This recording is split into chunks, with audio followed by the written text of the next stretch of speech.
بسم اللہ الرحمن الرحیم۔ السلام علیکم۔ دفعہ نمبر 502 تعزیرات پاکستان ہتک امیز مضمون پر مشتمل چھپا ہوا یا کندہ کیا ہوا مواد فروخت کرنا۔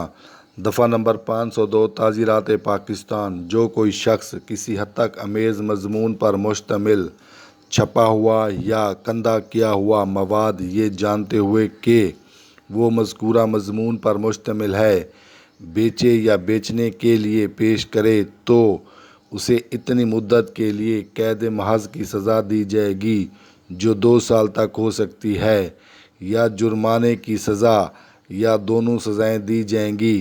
ہتک امیز کے معنی بےعزتی سے بھرا ہوا گستاخانہ مواد کے معنی اشیاء سامان مادہ رطوبت۔ کندہ کے معنی کھدا ہوا نقش کرنا۔ چھپا ہوا کے معنی لکھا ہوا۔ قید محض کے معنی بغیر مشقت کے قید۔